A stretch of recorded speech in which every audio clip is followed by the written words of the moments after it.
Pada awal abad ke-20 di sebuah kota kecil Jepara di Jawa Tengah, ada salah satu tokoh paling berpengaruh dalam sejarah Indonesia, yaitu Raden Ajeng Kartini. Lahir pada 21 April 1879 di Jepara, putri dari Raden Mas Adipati Aryo Sosoningrat yang merupakan Bupati Jepara, sedangkan ibunya yang bernama Mas Ayu Masira yang hanyalah rakyat biasa. Raden Ajeng Kartini seorang bangsawan Jawa yang memiliki visi dan pemikiran Jawa melampaui zamannya. Kartini merupakan sosok yang berani bergaul dengan teman di sekitarnya, bahkan yang berasal dari kalangan bawah. Kartini berbeda dengan teman lainnya karena Kartini bisa mendapatkan pendidikan rakyat bersama anak-anak Belanda karena ia merupakan anak bangsawan. Namun pada saat usianya yang 15 tahun, Kartini harus berhenti melanjutkan pendidikannya. Ia menempuh pendidikan hanya sampai jenjang sekolah dasar. Kartini berhenti sekolah karena orang tuanya meyakini bahwa tugas seorang perempuan hanyalah diam di rumah, sementara hak untuk memperoleh pendidikan tinggi hanya dimiliki oleh kaum laki-laki.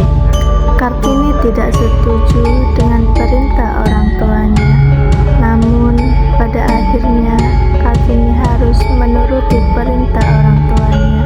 Setelah dipaksa putus sekolah, Kartini sangat sedih karena ia tidak bisa melanjutkan pendidikannya. Namun Kartini tidak menyerah begitu saja. Berkat pendidikan yang dimilikinya, Kartini fasih berbahasa Belanda yang terus-menerus menulis surat tentang pemikirannya mengenai pendidikan wanita. Kemudian ia mengirim surat-surat itu ke sahabatnya di Belanda. Kartini belajar tidak hanya untuk dirinya, Kartini juga mengajarkan teman-temannya untuk belajar, khususnya dalam hal membaca. Perjuangan Kartini untuk berbagi ilmu dengan orang-orang di sekitarnya tentu tidaklah mudah. Kartini dan teman-temannya sempat direndahkan para pria pribumi, karena bagi pria pribumi tugas wanita hanya fokus mengurus rumah tangga. Pada usia 24 tahun, Kartini dilamar oleh Bupati Rembang, Raden Adipati. Kartini sempat berpikir untuk tidak menikah selama hidupnya, tetapi Kartini semakin kagum dengan pola pikir yang dimiliki oleh para perempuan Belanda.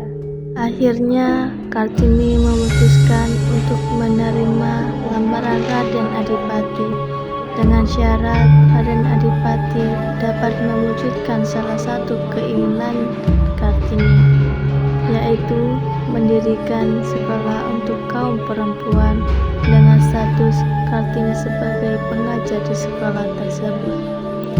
Raden Adipati tidak keberatan dan menerima permintaan Kartini sebagai syarat pernikahan mereka. Setelah Kartini memutuskan untuk menikah, Raden Adipati selalu mendukung Kartini untuk mengajar. Hingga akhirnya puluhan tahun setelah perjuangan Kartini, cita-citanya kini telah terwujud. Wanita Indonesia kini telah memperoleh hak yang setara dengan kaum laki-laki. Banyak wanita di Indonesia yang telah mendapatkan akses pendidikan yang layak, bahkan mampu menjadi wanita karir yang mandiri dan berkontribusi bagi masyarakat. Habis gelap, terbitlah terang.